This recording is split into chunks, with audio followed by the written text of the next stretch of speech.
जय हिंद दोस्तों। प्यारे साथी, अभी रात के कम से कम 12:30 बज रहे हैं और मैं ये वीडियो आप सभी के बीच में ला रहा हूँ। मैं अभी वीडियो देख रहा था, 1 घंटे की वीडियो है। अभिनव सर का मैं जितना धन्यवाद कर सकूँ इस मुंह से उतना धन्यवाद करूँगा।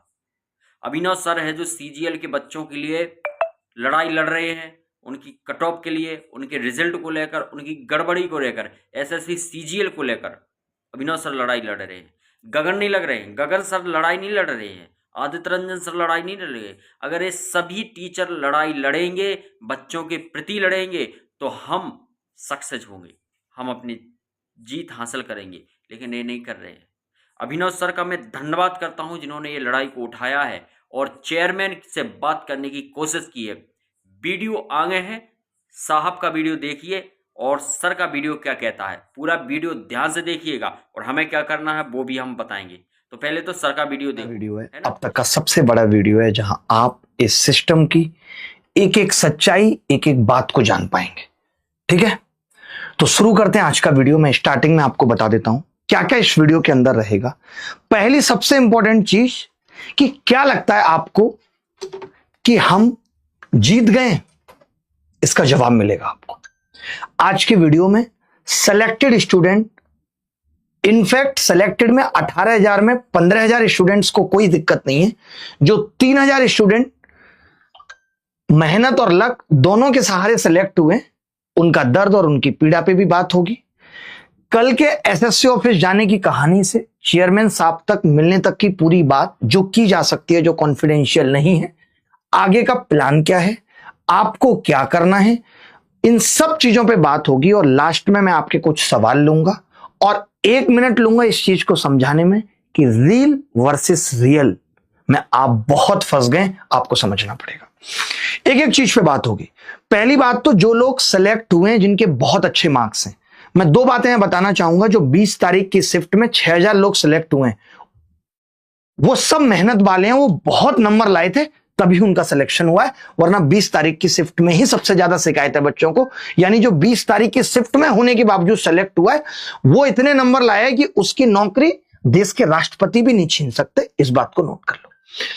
अब दूसरी बात है, 18 तारीख वाली शिफ्ट में जो 11-12 हजार लोग सेलेक्ट हुए, उसमें 5-6 हजार, 7-8 हजार वो बच्चे हैं जो बहुत अलग लेवल के थे, जो पहले से ही 360-62 नंबर लेकर आ रहे हैं। उनको कोई खतरा नहीं है और उनको कोई दिक्कत भी नहीं है। अब बात आती है कि उस शिफ्ट में कुछ ऐसे लोग जो कि थोड़े कम मार्क्स भी लेके आए थे, बट उनको नॉर्मलाइजेशन का फायदा मिल गया या बोनस टू ऑल मार्क्स का फायदा मिल गया। उनको ये जरूर डर है कि यार मैं इस बार सेलेक्ट हो गया हूं, आगे कभी हो पाऊंगा नहीं हो पाऊंगा। और सबको होता है, जिसको एक बार नौकरी मिल जाए तो ये जीवन का एक बहुत बड़ा दिन होता है, बहुत बड़ा फल होता है। और हम कभी नहीं चाहेंगे, कोई भी नहीं चाहेगा कि उससे ये पल छीना जाए। क्योंकि मैं ये मानता हूं जो भी सिलेक्शन लेके गया है सब मेहनत करके ही पहुंचे और उनका कोई कसूर भी नहीं है, ये सिस्टम के फ्लॉज खराब थे।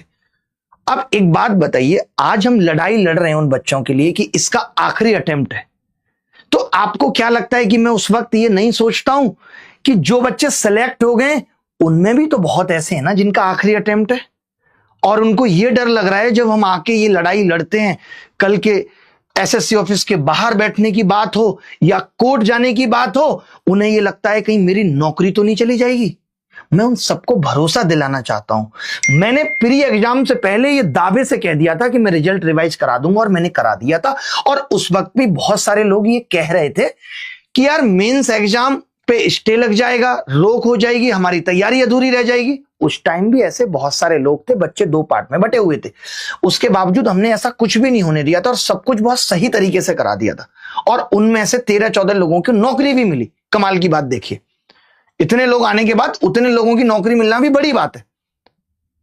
तो जब मैं कोई भी लड़ाई लड़ता हूं तो मुझे मालूम होता है कि किसका नुकसान हो सकता है और किसका फायदा। मैं हमेशा एक विजन लेके सोचता हूं। मेरा किसी बिजनेस में विजन हो ना हो, मैं कभी भी कोई काम फायदे के लिए नहीं करता कि मैं ये लड़ाई अपने किसी फायदे के लिए लड़ रहा हूं। आप सब अच्छी तरीके से जानते हैं मैं कभी कोई ना फायदा ले पाया हूं इन चीजों का, ना कभी ले पाऊंगा। क्योंकि मुझे बात बात पे रील बना के ये दिखाना भी तो नहीं आता कि मैं कितने सही स्तर पे आपके लिए लड़ रहा हूं, जबकि मैं जानता हूं कि मैं किस लेवल पे लड़ रहा हूं और कितनी मेहनत कर रहा हूं। तो सेलेक्टेड स्टूडेंट भी ये बात समझे। आज सेलेक्टेड स्टूडेंट ने सारे टीचर्स को मैसेजेस मेल भेजे हैं। मेरे पास 3000 से भी ज्यादा के आसपास मेल मैसेजेस आए होंगे बच्चों के, कुछ सेलेक्टेड के, अनसेलेक्टेड के, एक जैसी बातें वो लिख रहे हैं। सबका अपना अपना दर्द है और हमारा ये फर्ज है कि हम सबको साथ लेकर चलें। तो सेलेक्टेड स्टूडेंट भी ये बात समझें कि हम उनके अगेंस्ट नहीं है। और क्यों होंगे, आप भी अपने हैं भाई, बल्कि हमारी जो लड़ाई है वो अनफेयरनेस के लिए है, जो सिस्टम में गलत हो रहा है उसके लिए है। एक बात बताइए, जो आज हम ट्रांसपेरेंसी की डिमांड कर रहे हैं, क्या वो सबके लिए नहीं है? आज आप सोचिए, ऑडिटर या टीए लगे हैं, आप अगले साल फिर एग्जाम देंगे, तब आपके साथ भी तो गलत हो सकता है। और मैक्सिमम जिन लोगों को शिकायत है वो ऑडिटर और टीए ही हैं। आप नहीं देंगे अगले साल एग्जाम, और आप ये कैसे सोच लेते हैं कि आपकी जॉब छिन जाएगी? भाई कभी नहीं छिनेगी। सिस्टम में सुधार लाने का आधार क्या है, मैं आपसे पूछना चाहता हूं। आज आप देखिए, कल जब हम सारे शिक्षक, जितने भी शिक्षक थे, मैं था, रैंकर गुरुकुल्स की ऑलमोस्ट पूरी टीम थी, रानी मैम, और कौन कौन था, आभास सैनी सर, जीवी बिदमुबर भाई, मोहित गोयल सर और शुभम जैन भाई, जितने भी लोग थे, तो उनमें से एक शिक्षक ने, मैं जिनका नाम भी नहीं ले रहा हूं, ये बात कह दी कि 2025 में सब कुछ ठीक होना चाहिए। तो बच्चे भड़क गए बुरी तरीके से। कुछ लोग गालियों पे उतर आए कि कोई ऐसा कैसे बोल सकता है। और बात भी सही है, आप सब, हम शिक्षकों को भी समझनी पड़ेगी और बच्चों को भी समझनी पड़ेगी कि 2025 में कुछ गलत ना हो। इसका आधार क्या है? इसका आधार यह है कि 2023 में गलत हुआ है, 2024 में गलत हुआ है। जब हम 2023 में हुए गलत, 2024 में हुए गलत को बार बार चैलेंज करेंगे, बार बार चिल्लाएंगे, तो सामने वाला खुद आके कहेगा कि अब यह सब नहीं होगा। आपके सामने है कि एसएससी ने कितनी गलतियां की हैं, आपको सबको पता है। सोचिए, अगर एग्जाम फेयर हुआ होता तो इसका फायदा यह नहीं है कि जो आज अनसेलेक्टेड है उनको मिला होता, सेलेक्टेड को भी मिला होता। जो सेलेक्टेड आज ऑडिटर और टीए की जॉब लेके बैठा है वो भी 4600 ग्रेड पे होता। आज जो भी सेलेक्ट हुआ है उन्होंने भी मेहनत की है, और जो रह गए हैं, ऐसा नहीं है कि उन्होंने मेहनत नहीं की। सिलेक्शन आपके, हम जानते हैं, तमाम एफर्ट्स का नतीजा है। जो आप मेल में इतनी इतनी लंबी लंबी बातें लिख रहे हैं, आप कह रहे हैं कि मैंने दिन रात मेहनत की, अब मेरी नौकरी लग गई है और मैं इतने डर में हूं, एंजाइटी में हूं। आप पागल हैं क्या? आप सेलेक्ट होने के बाद इस तरीके का बिहेव कर रहे हैं, कैसे ऐसे संभव है? किसने आपको कह दिया कि कोई आपकी नौकरी छीन लेगा? और रही बात कोर्ट केस की, लीगल एक्शन की, तो उसका मकसद सुन लीजिए। वो आप किसी का सिलेक्शन करवाने के लिए नहीं किया जा रहा है। आप जानते हो कि जो मैं कहता हूं वही करता हूं, जो दिल में है वो आप सबके सामने होता है। आज तक आप कोई बता दो कि हमारे किसी फैसले से कोई भी इफेक्ट हुआ हो। आपको 2017 का याद है? पूरा पेपर आउट था, उसके बाद क्या हुआ? उन लोगों की नौकरियां छिन गई क्या जिनका सिलेक्शन हुआ? जबकि तब तक तो फाइनल रिजल्ट आया भी नहीं था। तब भी क्या हुआ? सीबीआई जांच हुई। सीबीआई ने जितने भी लोग नकल या गलत तरीके से गए थे उन सबको बाहर कर दिया। बाकी सब आज भी नौकरी कर रहे हैं शांति से। आप पता नहीं कैसे ऐसा सोच लेते हैं।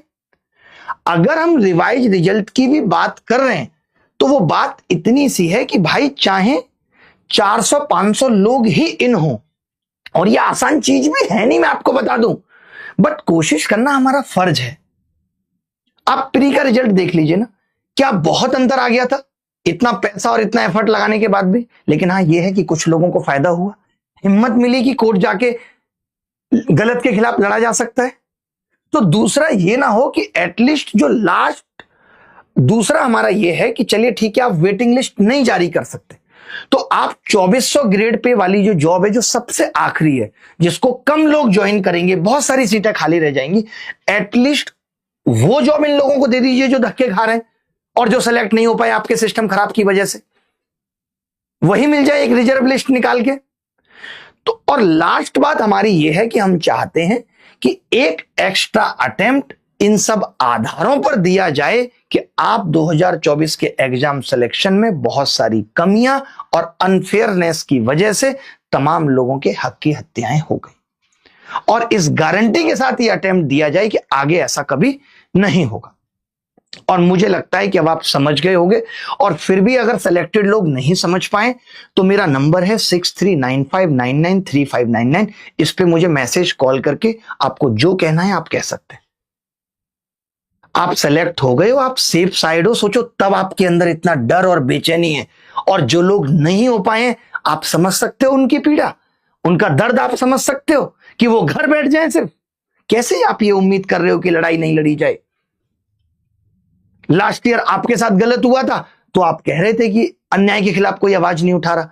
इस साल आप इन हो गए तो आपको लगता है नहीं नहीं नहीं यार, अब जैसे हो गया बस इसको ऐसे रहने दिया जाए। अरे लड़ाई तो लड़ी जाएगी। आपकी जॉब छीनने की बात कौन कर रहा है? बल्कि उनके राइट्स को भी सिक्योर करना मेरी जिम्मेदारी है। जो खराब सिस्टम की बलि चढ़ गए उनके लिए लड़ रहा हूं। अगर सिस्टम में गड़बड़ है तो उसका सॉल्यूशन निकालना सबके हित में होगा। आप सबको समझना पड़ेगा। आगे जो भी सुधार होंगे तो उसके लिए आज तक हुए हर गलत को आधार बनाना पड़ेगा। बिना उसको आधार बनाए हुए हम सुधारों की भी बात नहीं कर सकते। अगर कोई आपको यह कह रहा है कि 2024 को ऐसे ही छोड़ दो और सिर्फ सुधारों की बात करो तो यह बहुत बड़ी बेवकूफी वाली बात है। ऐसे सुधार होते हैं। मुझे शर्म आती है जो लोग ऐसा सोचते हैं, चाहे वो कोई शिक्षक ऐसा सोच रहा है, चाहे कोई बच्चा सोच रहा है। सिर्फ सुधारों की बात करो ताकि हमें मतलब नहीं। हम तो 2024 में बच्चा सेलेक्ट हो गया, इसके साथ इंटरव्यू करके पहले रीच बढ़ाएंगे, प्रमोशन करेंगे, मेरे से पढ़े हो, मेरे चेले हो, फलाना ढिमका, और फिर हम चालू हो जाएंगे। अभी क्या है, सबके ऊपर प्रेशर है। You can not promote your course, you can not promote. खैर कुछ लोगों को इससे फर्क भी नहीं पड़ता है, वो फिर भी ये सब चीजें करते रहते हैं किसी भी हद तक जाकर के। जिसकी सीमाएं नहीं है उनको बच्चों के दर्द या किसी भी चीज से कोई मतलब नहीं है। उनको बस इस चीज का इंतजार है जल्दी से ये ड्रामा खत्म हो और हम वापस आ जाएं। हमें कोई ये कह दे बस हाँ ठीक है 2025 में रिफॉर्म्स हो जाएंगे, हम खुश हो गए, हमारी जीत हो गई भाई, चलो आज से शुरू करते हैं। ये लो कोर्स वो लो कोर्स आपके मुंह पे फेंक के मार देंगे, ये किताब छाती पे लपेट लेंगे, बस यही चलता रहेगा। तो ये तो नहीं चल पाएगा जब तक चीजें ठीक नहीं होंगी। अब ठीक अभी तक हुआ क्या है, कल क्या हुआ, इन सब पे भी हम बात करेंगे। मैं फिर से एक बात कहूंगा कि रिजल्ट रिवाइज होगा तो क्या होगा यार, प्री का भी हुआ था, कोई बाहर निकल गया था क्या? इनफैक्ट सोचिए पलाश बाबू, आप जैसे को भी बाहर नहीं निकाल पाए थे ये, जिसके लिए हम खुद कोर्ट गए थे कि इनका सिलेक्शन गलत हुआ है। आप खुद गए थे, पलाश भाई खुद गए थे पिटिशनर बनके कि मेरा सिलेक्शन प्री में गलत हुआ है, मुझे बाहर निकाल दो। और एसएससी इनको भी बाहर नहीं निकाल पाई थी। और आप सोच रहे हो कि आप फाइनल नौकरी लेके बैठे हो, आपको बाहर निकाल दिया जाएगा। कैसे ये संभव है? इम्पॉसिबल है। किसी भी अंदर आए हुए को बाहर निकालना, सोचो आप एक चीज दिमाग लगा के सोचो कि जो भाई सेलेक्ट नहीं हुए, जो लोग सेलेक्ट नहीं हुए उनके अंदर इतनी आग है, और जो सेलेक्ट हो गया आपने उसको बाहर कर दिया। आप उसकी आग का अंदाजा लगा सकते हो, वो सब खाक कर देगा। तो कोई एसएससी बेवकूफ नहीं है, कोई न्यायालय ऐसा नहीं है, या हम बेवकूफ नहीं है। तो आप ये सब बंद करिए और जिन ग्रुप्स में आप ऐड है ना उन ग्रुप्स को भी रिमूव करिए। अपनी जिंदगी में जीना सीखिए। जब आपका सिलेक्शन हो गया तो अब इस तरफ मत देखिए। क्यों इन सब चक्करों में अपने सिलेक्शन के उस सुख को भी बर्बाद कर रहे हैं? एकदम पागल जैसी बातें करते हैं, तमाम मेल लिख करके डोंट हर्ट। कौन हर्ट कर रहा है तुम्हें यार? तुम बच्चे नहीं हो, तुम्हें हमने नहीं पढ़ाया, तुम्हारे प्रति हमारी सिंपैथी नहीं है, या प्री में नहीं थी, कब नहीं थी? कैसे सोच लेते हो? सरासर गलत लोगों को तो एसएससी बाहर नहीं निकाल पाता, और आप सोच रहे हैं कि आपकी मिली हुई नौकरी को कोई आपसे छीन लेगा। समझते हैं, हम आपके डर को भी समझते हैं, बट आप इतना भरोसा मुझ पे कर रहे हो कि यार अभिनय शर्मा रिजल्ट रिवाइज करा के हमारी नौकरी भी से निकलवा सकता है। इतना भरोसा है आपको मुझ पे, और जो मैं यहां के बोल रहा हूं उस बात पे बिल्कुल भरोसा नहीं है कि मैं ऐसा कभी नहीं करूंगा। आप 10 साल से मुझे जानते हैं, आपको इतना ही नहीं है कि मैं ऐसा कभी नहीं करूंगा कुछ भी मैं क्यों हर चीज में आगे रहता हूं? मुझे पता है ना कि मेरी नीयत साफ है और मैं कुछ भी गलत होने नहीं दूंगा। तो भरोसा इन बातों पर भी कर लो कि मैंने कभी किसी का हित नहीं किया है, आगे भी नहीं होगा। तो ये बात यहीं पे खत्म। अब बात करते हैं कि इन सब चीजों की कल वहां तक पहुंचने की शुरुआत कैसे हुई। हम सब टीचर्स का ग्रुप प्री के टाइम से ही बना हुआ था, बीच में इनएक्टिव हो गया, सब अपने अलग अलग डायरेक्शन में चले गए। फिर मेहनत की गई, काफी सारे लोगों ने मेहनत की, और सब टीचर्स को जोड़ना, इसमें कोऑर्डिनेट जो किया हमारे जीवी भाई बिद मूवर ने, और मैक्सिमम टीचर जो मैंने जिनका अभी नाम भी लिया और जो आपको कल प्रोटेस्ट में दिख भी रहे थे, जहां पे भी एसएससी के बाहर बैठे हुए थे, उन सब ने यही एक प्लान किया। सबके साथ लगातार मीटिंग हुई, सॉल्यूशन निकाला गया कि बच्चे जाके सवाल पूछेंगे तो बच्चों की भीड़ को कोई लीड करने वाला भी होना चाहिए। तो ये आसान नहीं था और हम भी नहीं चाहते थे कि कुछ इस तरीके की चीजें की जाएं कि बच्चे को बुलाया जाए, बच्चा पहुंचने में भी डरता है, उसको डिबार्ड का डर लगता है, 17 चीजें होती है। तो हमने यही प्लान किया। मेरा ये आइडिया था कि हम टीचर्स पहले वहां जाके एसएससी से सवाल पूछेंगे और अगर हम वहां जाके सवाल पूछते हैं और हमें लगता है कि जवाब नहीं मिल रहा तो हम अपनी आवाज को बुलंद करने के लिए बच्चों को बुला लेंगे।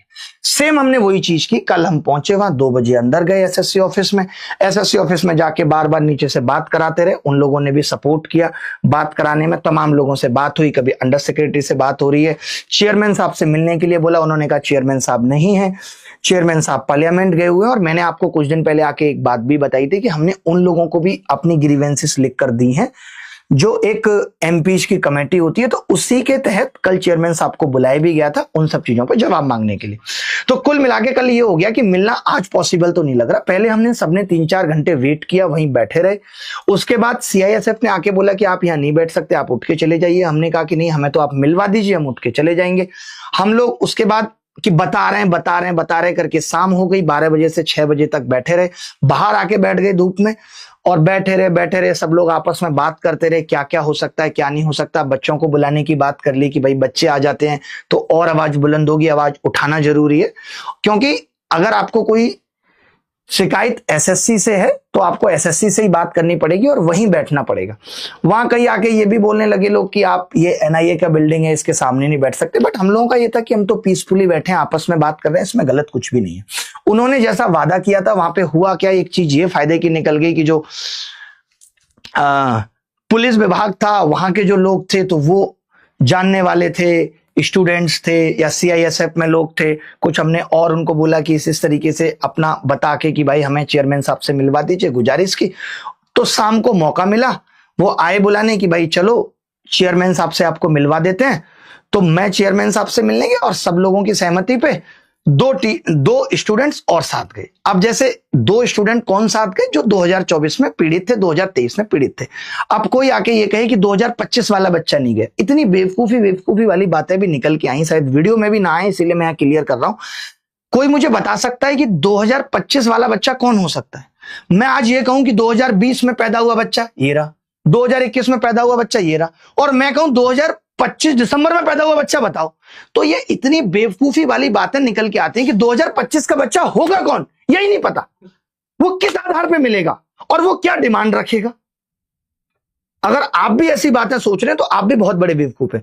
आज की डेट में देयर इज नो बच्चा ऑफ 2025। कोई बच्चा 2025 का नहीं है ऑफिशियली। जो बच्चा है वो 2024 सीजीएल का है, 23 सीजीएल का है, 22 का है, कोई भी बच्चा नहीं है। समझ में आ गई बात? तो 2 बच्चे गए, उन्होंने अपनी अपनी बात रखी। पहले बात यह थी कि भाई 5-7 मिनट में आपको अपनी बात कंक्लूड करनी है, लेकिन मेरा है कि मेरे से तो 5-7 मिनट में बात कंक्लूड होती भी नहीं है। बात में बात निकलने लगती है और इंटरेस्ट भी पैदा करती है सामने वाले का, और बात चली 1 घंटा 45 मिनट। अब 1 घंटा 45 मिनट में क्या क्या बातें हुई थी मैक्सिमम आपने सुन लिया होगा। क्या क्या बातें हुई थी, आपके सवाल जवाब आएंगे, मैं लिख के भी लाया जो जो बातें हो सकती थी। तो क्या क्या ऐसी बातें थी, हमने 2024 में जब हम चेयरमैन साहब के पास सीधे गए, ठीक है, तो जब चेयरमैन साहब के पास सीधे गए तो हमको यही अभी तक जो लगता था वो ये कि चेयरमैन साहब को कुछ ना पता हो क्या हो रहा है नहीं हो रहा है। तो पहली बात बताना चाहता हूं कि उनको हर चीज के बारे में पता था। इनफैक्ट उनको गलत सवाल भी याद थे। उनको यह भी पता था कि इवन नंबर वाला सवाल कितना गलत पूछा गया, 0 भी इवन नंबर है। उनको याद था कि 16.8% वाले सवाल को बोनस गलत दिया गया, 14,3 था। मैंने उस वक्त भी उनको ये बात कही कि जब आपको ये पता था तो आप तो पहले ही ठीक करा सकते थे। उन्होंने कहा कि हर चीज का अलग अलग विभाग है, जो क्वेश्चंस की रिकमेंडेशन दे रहा है, जो मार्क्स टू ऑल दे रहा है, वो सब अलग है। तो मैं उससे पहले उस चीज का पार्ट नहीं था, इसीलिए मुझे तो ये बात जब बाद में बच्चों के ग्रीवेंसेस आए हैं, तमाम एप्लीकेशंस गई हैं, तब इस बात का पता चला है कि ऐसा ऐसा हुआ। तो वो ये बात मान रहे थे कि क्वेश्चंस का गलत आना बिल्कुल गलत है, अब से कोई भी क्वेश्चन गलत नहीं आना चाहिए। अब जो इसमें सबसे बड़ी बात जो मैं अब बताने जा रहा हूं, जो सबसे बड़ी चीज जो मन को कचोट रही है वो क्या है, वो आप सुनिए। चेयरमैन साहब ने हमें कहा, और ये बात मुझे भी उनसे मिलने के 3 घंटे बाद पता चली है, वरना तो मैं उनको इसी चीज पे वहां जवाब मांगता। अब दोबारा मिलना और जरूरी हो जाता है, कि उनसे इस बात पे जवाब मांगा जाए। वो बात यह है कि टीसीएस का कॉन्ट्रैक्ट तो लास्ट ईयर ही खत्म हो गया था, फिर भी टीसीएस एग्जाम कंडक्ट करा रही थी। कल चेयरमैन साहब ने हमसे बड़ी सफाई से यह कह दिया कि अब टीसीएस इतनी गलतियां कर रही है, हम टीसीएस से एग्जाम नहीं कर पाएंगे, हमने पेनल्टी डाल दी है, हमने ये कर दिया वो कर दिया, ये सब उन्होंने बोला। हम लोगों को भी लगा कि ठीक है। तो पहली चीज तो ये कि गलत सवाल बना रही है, इस आधार पर टीसीएस को ये लोग बाहर नहीं कर रहे। अंदर की बात यह है कि टीसीएस सेंटर अरेंज करने में, एसएससी का एग्जाम कंडक्ट करने में खुद ही विफल रह रही है, इसीलिए शायद वो खुद से ही छोड़ रही है कि वो एग्जाम नहीं करेगी। अब आपको जानकर के सबसे ज्यादा जो हैरानी होगी वो ये कि अब जो ये एजेंसी लेकर आ रहे हैं, जिसको इन्होंने 180 दिन का ट्रायल दिया है, ये बात मुझे कल रात को 12 बजे ही पता चली। जब मैंने इस चीज पे ही देखा और पता करने की कोशिश की अंदर से कि भाई टीसीएस जा रही है तो ये अब एग्जाम कराएंगे किससे, क्या एनटीए से कराएंगे? नहीं। तो निकल के आया कि भाई ये कंपनी है जो अब एग्जाम कराएगी, जिसका नाम है, हाँ क्या है इसका नाम, एडुक्यूटी। जब मैंने इस एडुक्यूटी को गूगल करके देखा, एडुक्यूटी, लेकिन ये परमानेंट इन्होंने नहीं किया है अभी 180 दिन के ट्रायल पे इसको रखा है। बहुत जल्दी ये नोटिफिकेशन डाल के बता देंगे अगर ये सच है तो, बट अभी तक ये ऑफिशियली तो नहीं आया है, अनऑफिशियली मुझे पता चला, मैं आपको बता रहा हूं। ये एडुक्यूटी पहले भी एग्जाम कराती थी, उसके बाद इसको बैन कर दिया गया था। बैन करने के बाद ये छोटे छोटे एग्जाम कराने लगी थी। 2000 में बनी थी ये कंपनी, ठीक है, इसकी ब्रांचेज थी मुंबई, कोलकाता, नोएडा, चेन्नई। अब इसने पता है क्या किया, इसने जितने भी एग्जाम कराए हैं 2020 में इस पे पेपर लीक का आरोप लगाए, 2022 में इस पे पेपर लीक का आरोप लगाए मध्य प्रदेश में, 2023 में इस पे पेपर लीक का आरोप लगाए। तो मेरा तो सर फट गया ये सुन के कि अगर ये एडुक्यूटी आ रही है, टीसीएस आने के बाद ऐसा तो नहीं हुआ कि पेपर लीक हुआ है, समस्याएं ये थी और इन पे ही सुधार इन लोग को करना चाहिए था। पूरी एजेंसी बदल देना और एक ऐसी एजेंसी को ले आना जो लगातार पेपर लीक का आरोप झेल रही है, ये कहां का न्याय है? ये तो ये बात हो गई कि मैं एडिडास का जूता लेके गया दुकानदार के पास कि भैया तुम्हारे जूते के फीते खराब हैं, तुम्हारा जूता नीचे से घिसा हुआ है, वो बोला ये पकड़ो गोल्ड स्टार से काम चला लो। अमूल के दूध की शिकायत करने गए थे, मदर डेयरी हाथ में थमा दी गई। ये तो बहुत गलत हो जाएगा। अगर ये एडुक्यूटी जैसी घटिया कंपनी एग्जाम लेंगी तब तो डर और पैदा हो जाएगा, क्योंकि ये लगातार पेपर लीक में घिर रही है। ये हम सबके लिए, चाहे वो टीचर हो चाहे विद्यार्थी हो, हम सबके लिए ये बहुत ही चिंता का विषय है कि टीसीएस हटाकर अगर ये एडुक्यूटी को ला रहे हैं, अभी तो ये एडुक्यूटी को लाए नहीं है, बात ही चल रही है। अगर ये ले आए तो हम लोगों का तो हाल बुरा हो जाएगा, लेने के देने पड़ जाएंगे। तो ये बात एक बहुत टेंशन भरी है, टेंशन देने वाली है। अगर ये टीसीएस को हटा के, टीसीएस में भी सुधार किए जा सकते थे। इनफैक्ट अब हम जब चेयरमैन से मिलेंगे तो ये बात कहेंगे कि जो क्वेश्चन बनाने का, क्वेश्चन पेपर सेट करने का जो जिम्मा है वो एसएससी को खुद लेना चाहिए। एसएससी करेगी क्या? सब कुछ अगर हायर कर लेगी, सब कुछ अगर आउटसोर्स कर लेगी तो एसएससी भी सरकार की तरह हो गई। आज सरकारी नौकरियां कम क्यों है? सब कुछ एडहॉक पे हो रहा है, हर चीज में दलाल बिठा दिए गए, हमें 10 लोग लाके दे दो, सरकारी नौकरी की जरूरत नहीं रही। आज एसएससी क्या कर रही है? एसएससी क्या है? एसएससी जितनी मिनिस्ट्रीज है उनमें जो लोग नौकरी करेंगे उनके लिए एग्जाम कंडक्ट कराती है, केवल नाम के लिए। सेंटर टीसीएस के होंगे, मान लिया आप नहीं बना सकते, क्वेश्चन पेपर कोई और सेट करेगा, डॉक्यूमेंट वेरिफिकेशन डिपार्टमेंट कराएगा। अबे तुम क्या फिर घास छीलने के लिए हो? फिर तो इतने बड़े कमीशन की जरूरत ही नहीं है। और चलो तुम ये काम भी ठीक तरीके से करा ले रहे थे तो भी मान लेते, उसकी भी कोई अकाउंटेबिलिटी नहीं है, कोई जिम्मेदारी नहीं है। बताइए, हर एक बात पे बात करते हैं, जो जो चेयरमैन साहब से भी हुई बातें उन पे बात करते हैं, जैसा कि उनको बताया गया। अब एक एक करके सारी बातें बता रहा हूं, आपके मन में कोई रह जाए, मैंने पूछा हर एक सवाल है, कोई सवाल छोड़ा नहीं है। अगर आपके मन में ये सवाल था कि फाइनल आंसर की पहले रिलीज की जाए, तो चेयरमैन साहब ने इस पे कहा कि टेंटेटिव आंसर की। मैंने उनको कहा कि टेंटेटिवनेस जैसा कुछ क्यों है, तो उन्होंने खुद कहा कि टेंटेटिव आंसर की और फाइनल आंसर की में कोई अंतर होना ही नहीं चाहिए, और हमारी कोशिश है कि इस साल से वो अंतर नहीं आएगा। एक भी सवाल ऐसा नहीं पूछा जाएगा जिसमें कोई कंट्रोवर्सी हो, एक भी सवाल गलत नहीं पूछा जाएगा, ये उन्होंने कहा। जब हमने कहा कि डॉक्यूमेंट वेरिफिकेशन डिपार्टमेंट कराता था तब तक चीजें ठीक थी, अब ऐसा क्या हो गया, तो उन्होंने कहा कि हमने सरकार को रिक्वेस्ट भी की कि हमें डॉक्यूमेंट वेरिफिकेशन करने दीजिए। सरकार ने यह कह दिया कि नहीं, आपका काम केवल एग्जाम लेना है, आप डॉक्यूमेंट वेरिफिकेशन पे फोकस मत कीजिए। यानी एसएससी चाहती है डॉक्यूमेंट वेरिफिकेशन करना, बट सरकार का कहना है कि एसएससी सिर्फ एग्जाम लेगी। अब बात आई पोस्ट प्रेफरेंस की, तो ये बात बोली गई कि आप फाइनल रिजल्ट से पहले जब फाइनल आंसर की दे देंगे तो पोस्ट प्रेफरेंस में इतना गैप रखिए ताकि जो बच्चा जॉब लेना चाहे वो ले, वरना ना ले। उस पर उन्होंने एक बात और कही जो नेगेटिव भी है, उन्होंने कहा कि हम सारी पोस्ट प्रेफरेंस लेंगे। इस पे हमने कहा भी कि सर ये तो और गलत हो जाएगा, अगर सारी पोस्ट प्रेफरेंस आप एक बच्चे से लेंगे तब तो उसको कोई ना कोई नौकरी मिल ही जाएगी, तब तो और दिक्कत है, तब तो और रिपीटर्स बढ़ेंगे। तो इस पे उन्होंने कहा कि ठीक है, आप लिखित में हमें दीजिए और हम हर एक चीज जो आप लिखित में देंगे उस पर विचार करेंगे, ठीक है। अब बात आई standardisation of question paper for each level, कि भाई आप एमटीएस में भी सेम सवाल पूछ रहे हो। इस पे उन्होंने कहा कि एमटीएस में जो सवाल आ रहे हैं उनका लेवल सीजीएल से ज्यादा, ये हमारे लिए शर्म की बात है। तो इस पे उन्होंने कहा कि हम पहले सीजीएल का एग्जाम कराएंगे, रिजल्ट जारी करेंगे, ताकि पता लग जाए जिसको सीजीएल की नौकरी मिली है उसको फिर सीएचएसएल में ना बैठे, और जिसको सीएचएसएल में मिल जाए वो एमटीएस में ना बैठे। ऐसा उन्होंने आश्वासन दिया कि हमारी ये कोशिश है, हम इस पे बात काम करेंगे, ठीक है। तीसरी चीज उन्होंने कहा कि नॉर्मलाइजेशन प्रोसेस बहुत इंपैक्ट कर रहा है, तो हमारी कोशिश होगी कि मेंस में नॉर्मलाइजेशन ना हो, एक ही शिफ्ट में एग्जाम होगा, ये हम आपको वादा देते हैं।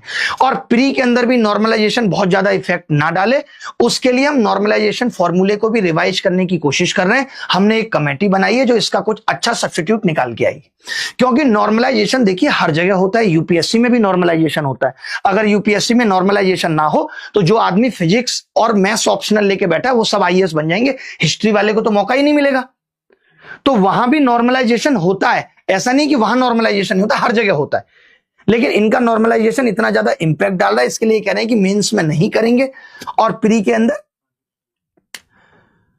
नॉर्मलाइजेशन होगा तो उसका अल्टरनेट निकालेंगे, ऐसा उन्होंने वादा दिया। और आप ये भी समझिए कि एक चेयरमैन जो 91 बैच का आईएएस ऑफिसर है और वो चाहे तो 5 मिनट में भी हमें भेज सकता था, उसने अगर बैठ के 1 घंटा 40-45 मिनट बात की है, और जो मैं भाप पाया हूं तो ऐसा नहीं था कि उसमें कहीं जेन्युइनिटी नहीं थी, उसमें कहीं सच्चाई नहीं थी, सच्चाई थी, उनकी बातों में भी सच्चाई थी, उनके चेहरे पे भी ये सिकन थी कि ये गलत हुआ है बच्चों के साथ, बट अब क्या किया जा सकता है, इस पे उनको था कि अब हमारे लिए मुश्किल है, हम आगे आपको ये करने का वादा देते हैं, वादा ही दिया जा सकता है। अब आप सोचो कि लिखित में क्या दिया, तो कोई चेयरमैन लिखित में नहीं देगा। आप बताइए कि आपको ये परेशान कर रही है, ठीक है, अब आप जाके कहो कि इनकी बहन भी मुझे भविष्य में परेशान ना करे, आप एसएचओ से लिख के ले आना, मैं मान जाऊंगा। वो भी लिख के नहीं देगा तुषार को तुरंत, ठीक है, तो आप लिख के ले आना। समझ रहे मेरी बात को, कहने का मतलब क्या है? तो ऐसे लिख के कोई नहीं देगा। और नॉर्मलाइजेशन ना हो, मींस में एक ही शिफ्ट में एग्जाम हो, ऐसा नोटिफिकेशन में भी नहीं आएगा, आप ये मान के चलो। नोटिफिकेशन में भी बहुत सारी ऐसी चीजें जो उन्होंने बोली है, मुझे नहीं लगता नोटिफिकेशन में आएंगी। मैंने खुद उनको कोशिश की, मैंने कहा कि आप इसका नोटिस निकाल दीजिए। उन्होंने समझा कि मैं कह रहा हूं आप मीडिया में बाइट दे दीजिए, तो उन्होंने कहा मेरे को देखिए कोई नेता नहीं बनना, मेरे को सुधार लाने, और मैं इसीलिए इस पोस्ट पे हूं, तो मैं काम करके दिखाऊंगा। 2 महीने, अब उन्होंने 2 महीने किस सेंस में बोला था, क्या नोटिफिकेशन 2 महीने बाद आएगा? उन्होंने कहा था 2 महीने, और मैं 2 महीने में सब कुछ सुधार के दिखाऊंगा, ये उन्होंने बोला, ठीक है, ठीक है। ये कह रहा है एक बच्चा, सर 3 नंबर का वेटेज मेंस को लकवेज कर दे रहा है, इस पर भी सर कुछ बोलिए। नहीं, बिल्कुल बोल रहा हूं, आप बताइए। मैंने उनको ये बात रखी, मैंने कहा सर जो आपने बोनस टू ऑल दिया उसका सबसे ज्यादा फायदा उस बच्चे को हुआ जिसको कुछ नहीं आता था, क्योंकि वो तो उस सवाल को गलत करके बैठा था। वो खुद मान रहे थे कि हल्की फुल्की ऐसी गलती पे बच्चा एक आइडिया लगा लेता है, ऐसा नहीं कि नहीं लगा पाता है। ये बात हो गई भाई। इस पे बात हुई कि सर बच्चों को कीबोर्ड तंग करता है, तो इस पे उन्होंने यही कहा था कि टीसीएस के पास उतने अच्छे रिसोर्सेस नहीं लगे, इसीलिए टीसीएस को बदल रहे हैं। ये बात उन्होंने कही कि आगे से दिक्कतें ना आए, चीजें अल्टरनेट रहें बच्चों के पास। अब बात आई एज रिकॉग्निंग की कि भैया या तो आप 1 जनवरी से करिए या फिर आप एक एक्स्ट्रा अटेम्प्ट ही बच्चों को दे दीजिए। उन्होंने कहा कि ये पॉलिसी मेकिंग का मेकर्स डिसाइड कर सकते हैं, मेरे हाथ में कुछ नहीं है। अगर सरकार मुझे कहती है तो मैं ये काम कर दूंगा, या फिर कोर्ट मुझे कहती है तो फिर मैं ये काम कर दूंगा, मैं इस पे आपत्ति नहीं जताऊंगा। आप कहीं से कहलवा दीजिए, कोर्ट से या सरकार से। तो मेरा इस पे ये है कि हम दोनों तरफ से कोशिश करेंगे। मैं गारंटी लेता हूं, कोशिश नहीं, मैं 100% गारंटी लेता हूं कि मैं सरकार से भी एसएससी को यह कहलवाऊंगा कि एक एक्स्ट्रा अटेम्प्ट दिया जाए। क्यों दिया जाए? क्योंकि 2024 और 23 में बहुत सारे बच्चे इफेक्ट हुए हैं, पहली चीज। और दूसरी चीज, मैं कोर्ट से भी ये कोशिश करूंगा, दोनों रास्ते से ये कोशिश करेंगे कि एक्स्ट्रा अटेम्प्ट मिले। कोशिश में कहीं कमी नहीं होगी और जीत कर रहेंगे इस बात पे कि एक एक्स्ट्रा अटेम्प्ट तो मिलना चाहिए। अब बात आई वेटिंग लिस्ट की, तो वेटिंग लिस्ट पे उन्होंने तमाम तरीके की चीजें बता दी कि वेटिंग लिस्ट संभव नहीं है। लास्ट में ये भी कह दिया कि अगर आप लोग कोई सॉल्यूशन देते हो वेटिंग लिस्ट का, आपके पास कोई अल्टरनेट है, तो हमारी लीगल टीम उसे वेट कर लेगी, ये सोच लेगी कि इस पे कल को कोई केस तो नहीं होगा, क्योंकि वो लोग भी हर चीज पे डरते हैं कि कल को कोई केस हो जाएगा, फिर उसमें फंसे रहेंगे। अगर आप बच्चों में से भी कोई ये सोचता है कि इसका कोई अल्टरनेट हो सकता है, वेटिंग लिस्ट का कोई सोल्यूशन निकल सकता है, हम भी सोच रहे हैं, हम सब टीचर्स भी आपस में बात करके देखेंगे क्या हो सकता है। आपके पास कोई सोल्यूशन है तो आप बता देना। अभी एसएससी के पास इसका कोई सोल्यूशन नहीं है। अब बात हुई विद हेल्थ पे कि सर इतने बच्चों को आपने विद हेल्थ में डाल दिया। उस पे उनका कहना था कि जो 219 बच्चे जो रैंक मिसिंग थी, उनका हमने विद हेल्थ क्लियर कर दिया है। और जो बचे हुए 800-900 बच्चे हैं, जो बचे हुए 800-900 बच्चे हैं, उस पे उन्होंने कहा कि मुश्किल से 70-80 बच्चे ऐसे हैं जो कट ऑफ क्लियर कर पाएंगे और इनका रिजल्ट हम 2 महीने में दे देंगे, 2 मंथ में दे देंगे, स्क्रूटनी के करके सब कुछ। यानी जो विद हेल्थ वाले बच्चे थे उसमें मैक्सिमम को पता भी होगा उनके कितने मार्क्स बन रहे हैं, बट जो बच्चे जिनके मार्क्स बन रहे हैं तो उनका उन्होंने 2 महीने में बोला है। नहीं आता है तो फिर से इस चीज पे बात करेंगे। रिजर्व लिस्ट की बात पे मैंने जब उनको कहा कि सर पीए ऐसे वालों में आप दे दो, तो उन्होंने कहा मैं ऊपर इसका बात करके बताऊंगा कि अप्रूवल मिल सकता है या नहीं मिल सकता। जो मैंने अभी आपको बात बताई थी कि जो लोग बिल्कुल बॉर्डर लाइन पे रह गए उनको चलो कोई नौकरी नहीं दी जा सकती, केस फंसेगा, तो आप जो सबसे लास्ट वाली नौकरी है टीए और पीए ऐसे वाली 2400 ग्रेड पे की, वो तो दी जा सकती है। इस पे बात हुई। डीवी पे मैंने आपको बता दिया कि डीवी पे एसएससी के हाथ में नहीं है, तो डीवी पे नहीं हो पाएगी बात। इसके अलावा कोई बात जो आपको लगता था जो रह गई है, छूट गई है, आप पूछना चाहते हैं, क्योंकि ऐसा नहीं है कि किसी बात पे बोला नहीं, हर एक बात पे बोला। मैंने बोला सर हमें हर बात पे आवाज उठानी पड़ती है, चिल्लाना पड़ता है, कभी आपका टाइपिंग टेस्ट फेल हो जाता है, कभी ऐसा हो जाता है, कभी आप यूएफएम, हर चीज पे बात की। और मैंने उनको 2024 रिजल्ट पे जब ये पूछा कि आप ये कह रहे हो आप कोर्ट चले जाओ, उन्होंने कहा कि आप कोर्ट चले जाओ, कोर्ट अगर हमें ऐसा कुछ भी आदेश देती है कि इन 400-500 बच्चों को भी लो आप किसी तरीके से, जो बॉर्डर लाइन पे है, 1000 बच्चों को लो, 1500 बच्चों को लो, तो हम कोशिश करेंगे। तो मैंने कहा आप जवाब क्या देंगे कोर्ट में कि ये ऐसा हुआ क्यों है? तो उन्होंने कहा हम तो यही जवाब देंगे कि सर पहले से भी होता आ रहा था इसलिए अभी हुआ है। तो ये तो कोई जवाब सटीक नहीं था कि एक चोर जब पकड़ा जाए वो कहे मैं तो 3 साल से चोरी कर रहा हूं, आपने तब से तो कुछ नहीं कहा।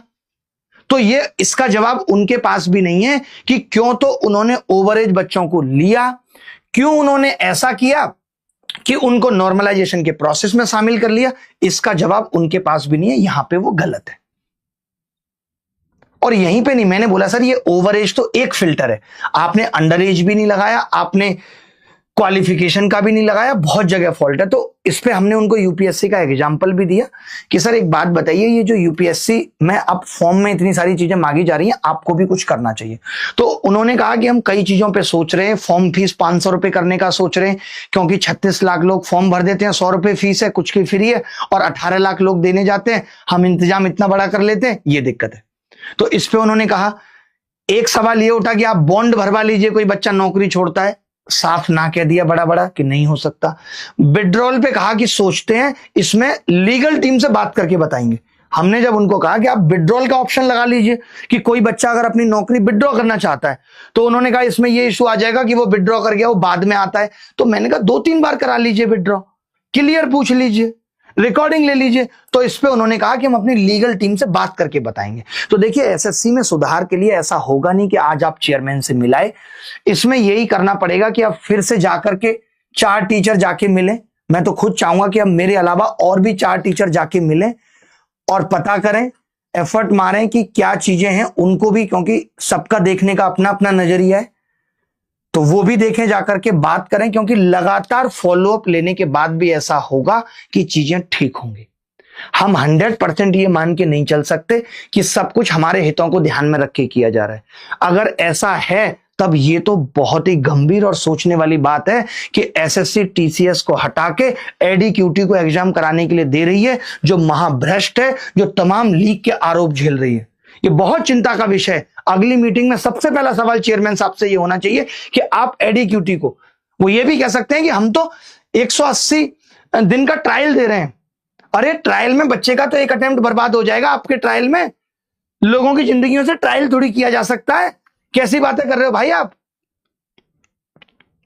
अब अगर कोई बच्चा कुछ बोलना चाहता है तो बोल सकता है, कुछ पूछना चाहता है तो पूछ सकता है। बाकी देखिए, नियत साफ रख के ही इस लड़ाई को लड़ा जा सकता है और ये कलेक्टिवली लड़ाई लड़ी जाएगी, सब लोग मिलके, चाहे वो टीचर्स हो चाहे बच्चे हों। अभी भी आप देखते हैं तमाम शिक्षक, तमाम नहीं कहूंगा बट 2-4 शिक्षक का सिर्फ टारगेट एक ही होता है, रील बनाओ, रीच बढ़ाओ। ऐसे टीचर्स की रीच, मैंने आपको भेजा था कुछ 4 लाइनें, आपने भेजी नहीं मुझे अभी तक। ऐसे शिक्षक की रील भी अगर आपकी आंखों के सामने आती है, तुरंत नॉट इंटरेस्टेड कर दीजिए, चैनल अनसब्सक्राइब कर दीजिए, वरना आपका जिंदगी इस रील में गुजर जाएगा, सिर्फ रील में गुजर जाएगा। उनका तो मकसद ही यह है कि आपको रील में उलझा के रखें, पागल बना के रखें, आपके दिमाग पे वो इस कदर हाजिर हो जाएं। आज जान करके हैरानी होती है और शर्म आती है कि पढ़ाई के चैनल तो 10 हैं और 3-3 हजार चैनल सिर्फ इसी चीज पे काम कर रहे हैं लोगों के कि बाबूजी को वायरल कैसे किया जा सकता है, सबके दिमाग पे कैसे बाबूजी छा सकते हैं।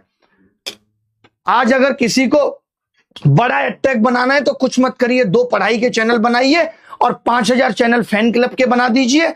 और बस मैं, जो लोग हमारे भी फैन क्लब चैनल चला रहे हैं, मैं उनको भी कहना चाहता हूं कि कोई काम की बात हो तो वीडियो डाला करिए, लोगों का समय बर्बाद करना बंद करिए।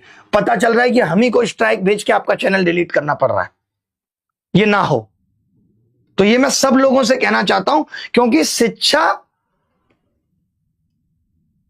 एक इतना गंदा लोगों ने कारोबार बना दिया कि मैं आपको बता नहीं सकता। लोग ये बोलते हुए बड़े शौक से कहते हैं कि हम आपकी सेवा कर रहे हैं, और वो सेवा योजना लॉन्च हो रही है 4999 में। टीचर रहा ही नहीं है, सिर्फ इन्फ्लुएंसर बन गया है। बच्चों की पढ़ाई तो कम दिखा रहा है, उसकी हवाई यात्राएं आपको ज्यादा दिख रही हैं। पढ़ाई पे फोकस कम है, कैमरा के एंगल पे फोकस बहुत ज्यादा है। हर शॉट में बाबूजी का ऑरा चमकना चाहिए बस।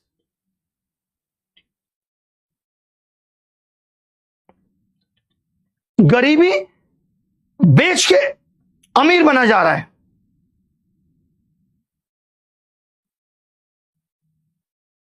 कभी खुद कॉलेज में अच्छे से पढ़ाई नहीं की, कभी खुद किसी एग्जाम में सेलेक्ट नहीं, लोग लाइफ कोच बने हुए हैं। इसका मतलब डिग्री बेकार है। बोर्ड पे फॉर्मूले से ज्यादा खुद की तारीफों के पुल हैं। दबदबा है बाबूजी का। एक लड़ाई आज तक दिल से नहीं लड़ी होगी बच्चों के लिए, शिक्षक कहते हुए शर्म आती है। पागल हो गए रील के चक्कर में, इतना दिमाग में छा गया है, व्यूज, लाइक, कमेंट्स, इसमें पूरी तरह पागल। उनको मतलब नहीं बच्चों की लड़ाई जीती जाए हारी जाए। मैं ऐसे शिक्षकों से कहना चाहता हूं, अगली बार से किसी ऐसे आंदोलन और प्रोटेस्ट में आइएगा भी मत।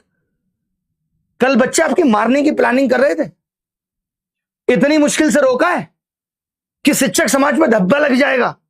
अगर आपने बच्चों के हित के लिए काम नहीं किया है, बच्चों को सिर्फ प्रोडक्ट समझा है, आज आपको बहुत जलन होती होगी कि हमें बहुत प्यार और सम्मान मिलता है। उसकी वजह यह है कि हर बच्चा आके जो सिलेक्टेड भी है वो ये बोलता है 88 डेज बैच पढ़ा है यूट्यूब से। तो पहले कुछ करना पड़ता है, तब जाके वो सम्मान कमाया जाता है। अगर आपसे किसी बच्चे ने 99 रुपए में कोर्स खरीदा और आप उससे सम्मान की उम्मीद कर रहे हैं तो वो कभी नहीं मिलेगा, क्योंकि आपने सामान बेचा है और उसने खरीदा है, बस इतना ही अंतर है। अगर अभी भी लगता है तो अपने अंदर सुधार लाइए, मैच्योरिटी लाइए और इस रील बनाने के कल्चर से बाहर निकलिए, जहां शिक्षक ये बोले कि मेरे पास 10 मिनट नहीं है, मैं बच्चों के लिए मीटिंग अटेंड करूं, बच्चों के लिए सोचूं, काम करूं। वहां पूरा दिन रील पे जा रहा है, पूरा दिन रील पे जा रहा है। यूट्यूब खोल लो। मुझे खुद बुरा लगता है, कल मुझे यूट्यूब पे लाइव करना था, पहले यूट्यूब डाउनलोड करो, रखा ही नहीं यूट्यूब। क्यों नहीं रखा? जब यूट्यूब खोलो यही सब गंदगी दिखती है। मैं पागल होने लगता हूं, बच्चे की क्या हालत होती होगी। हम बच्चों को पढ़ाने के लिए निकले थे यार, ये नौटंकी करना बंद करें। बिहाइंड द सीन में किसको मजा नहीं आता? अब स्त्री 2 मूवी आई श्रद्धा कपूर की, और मैं उसके पीछे के सीन बनाऊं, श्रद्धा कपूर कैसे तैयार हो रही है, आपको पता है थिएटर भर जाएंगे इस चीज को देखने के लिए। बट मुझे तो काम की चीजें बतानी है ना, पढ़ाई में वो क्यूरियोसिटी नहीं है। तो आप क्यूरियोसिटी के लिए क्या कर रहे हैं? बैक ऑफ द कैमरा दिखा रहे हैं, पीछे क्या चल रहा है, कैसे गाड़ी में आप बैठे, कैसे गाड़ी में आप चढ़े, कैसे आप निकल के आ रहे हैं। और रील में सबसे बड़ी बात है कि 60 सेकंड में पता नहीं चलता कि ये सच में हक की लड़ाई लड़ रहा है नहीं लड़ रहा है। आपने दिखा दिया निकलते हुए, घुसते हुए, लो जी हम हो गए शेर। बच्चों को भी ये बात समझनी पड़ेगी यार, इस गंदगी में ये मोटिवेशन दे रहे हो बच्चे को यार। मोटिवेशन महीने में 1 बार दे दो, 2 बार दे दो, उसको थोड़ा पढ़ाओ यूट्यूब पे आके भाई। 10, 20, 5 चैप्टर पढ़ाओ तो सही यूट्यूब पे आके। मैं ये सबसे कहना चाहता हूं, जितने भी बड़े बड़े एडटेक वाले, उनसे भी कहना चाहता हूं, यार तुम लोगों ने गंदगी मचा दी, इतना तुम पैसे की आग में पागल हो गए, थोड़ी बहुत शर्म करो, आईना देखो। किस लिए शिक्षा में आए थे, किस लिए लोगों ने भगवान समझा था?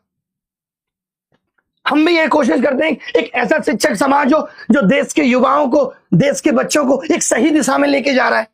आप क्या कर रहे हैं? सिर्फ बच्चे का समय खराब कर रहे हैं, समय खराब कर रहे हैं। और मेरी इस केस पे भी ये फाइनल अपडेट है। अब किसी सिलेक्टेड, किसी अनसिलेक्टेड के लिए जब कोई बड़ी अपडेट होगी मैं तभी देने आऊंगा। आप उम्मीद करें कि मैं रोज अगर कोर्ट की कोई मीटिंग कर रहा हूं, किसी एमपी से मिल रहा हूं, किसी से भी कर रहा हूं, आपके पीछे बहुत सारी आपको फोटो भी मिल जाएंगी, लोग वायरल करते ही हैं, मैं आपको हर बात पे आके सफाई भी नहीं दे पाऊंगा। आप बताइए, कल जब शिक्षक आ गए तो कितना अच्छा हुआ।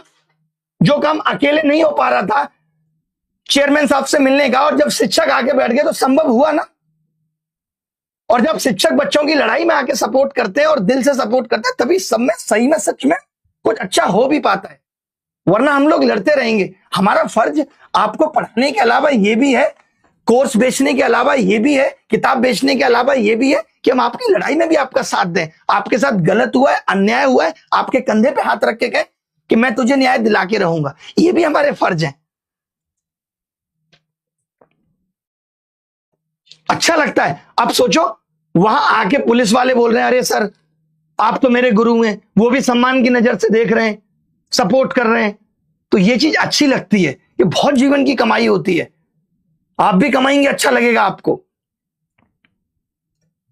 तो आप सबसे हाथ जोड़ के रिक्वेस्ट है शिक्षक समाज से कि एक अच्छा समाज बनाते हैं यार। बच्चों के लिए भलाई सोचना, 2 पैसे कम कमा लेंगे, पता है आप नियत साफ रखो, कहीं और से आ जाता है बहुत। मैं कोई गरीब हूं क्या? मैंने नहीं बेचे ऐसे चिंदीगिरी करके कि मेरा कोर्स ले लो, किताब ले लो, ट्रैक्टर पे लेटा हूं, खेत में लेटा हूं, नहीं किया ना मैंने। तो मेरे पास पैसा नहीं आया क्या? पैसे से कितने गुना प्यार मिला बच्चों का। बहुत खराब लगता है। और मैंने हमेशा गलत पे आवाज उठाई है, और मैं आज ये देख रहा हूं कि ये रियलनेस बिल्कुल खत्म हो गई है, सिर्फ रील चल रही है। अरे यूट्यूब हमारे देश को बर्बाद कर रहा है। यूट्यूब हमारा नहीं है भाई, यूट्यूब दूसरे देश का है। आज हम सोच रहे हैं रील पे व्यूज ला करके यूट्यूब का भला कर रहे हैं और अपने देश के युवाओं का नुकसान कर रहे हैं। आपको ये बात क्यों नहीं समझ में आ रही? तो काम की कोई चीज हो, सच्ची कोई अपडेट हो जो एक 30-40 सेकंड में ढंग से बताई जा सकती हो, वो दीजिए। फालतू की रील बना के बच्चे को तो मजा आता है। मेरे सर उतरे, जेब में हाथ डाल के चश्मा सीधा किया, ऐसे करके बच्चे को अच्छा लगता है ये, क्योंकि वो आपको आइडियल समझता है। बट उसके आइडियल समझने का आप इतना नाजायज फायदा उठा रहे हैं कि उसका ब्रेन वॉश कर दे रहे हैं। आपका ही गुणगान करे बस, गुरुजी ये गुरुजी वो, और पढ़ाई लिखाई पे फोकस ही ना करे।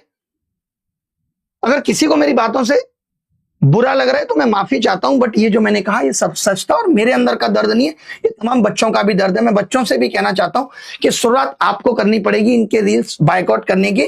कुछ नहीं रखा है, एक दिन में कई कई करोड़ रीलें बन रही हैं। कितनी देखोगे भाई? तुम्हारा भविष्य दांव पे है।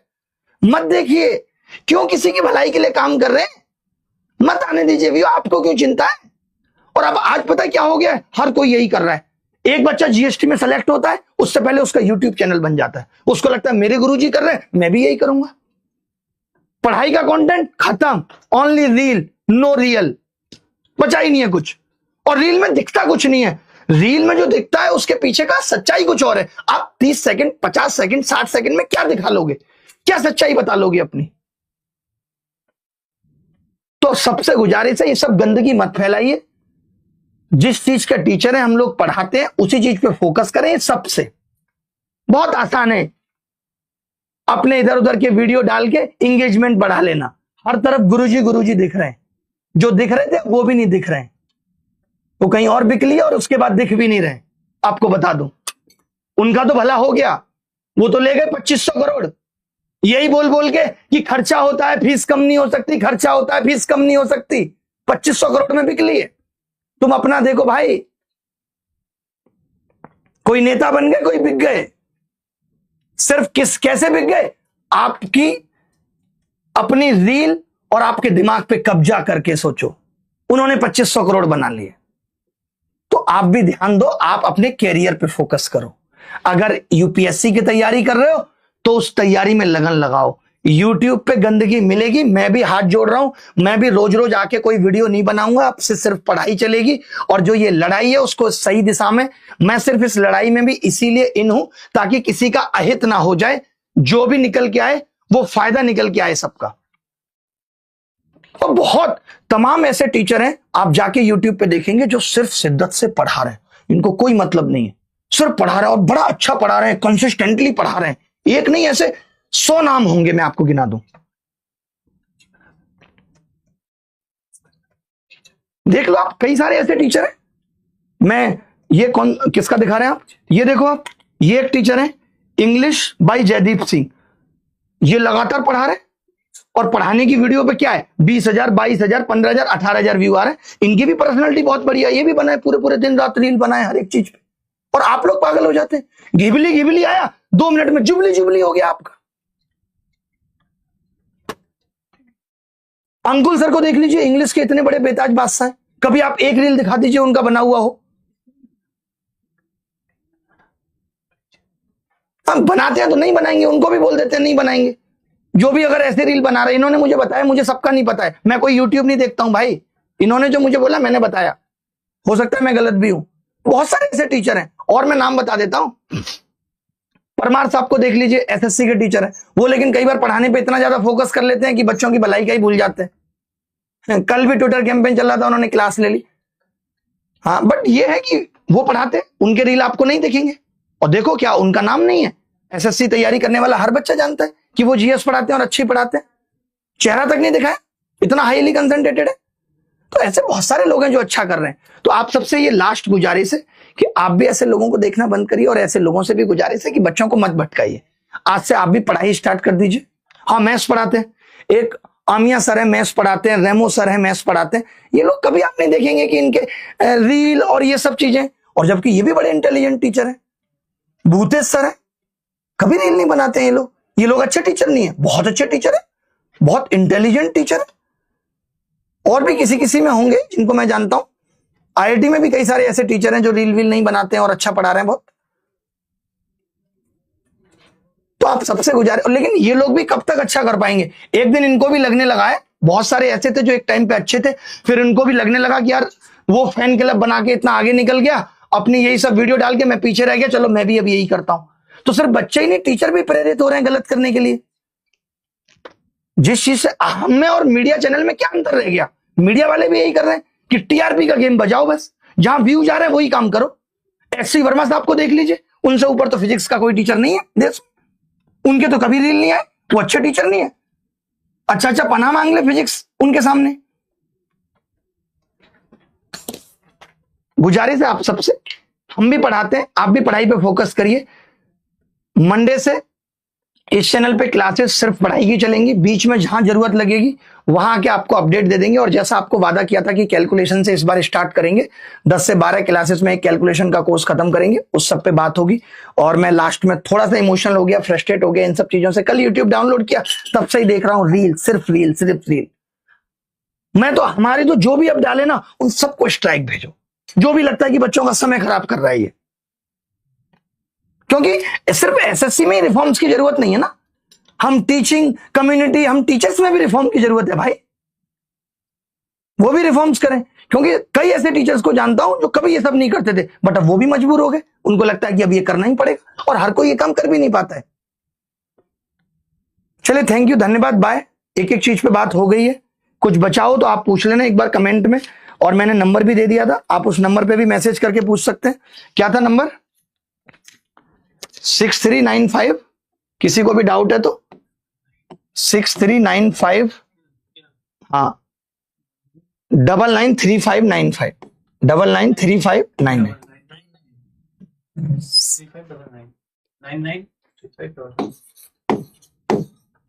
ठीक है, चले, धन्यवाद, ख्याल रखिएगा, खुश रहेगा, bye bye, take care, sorry.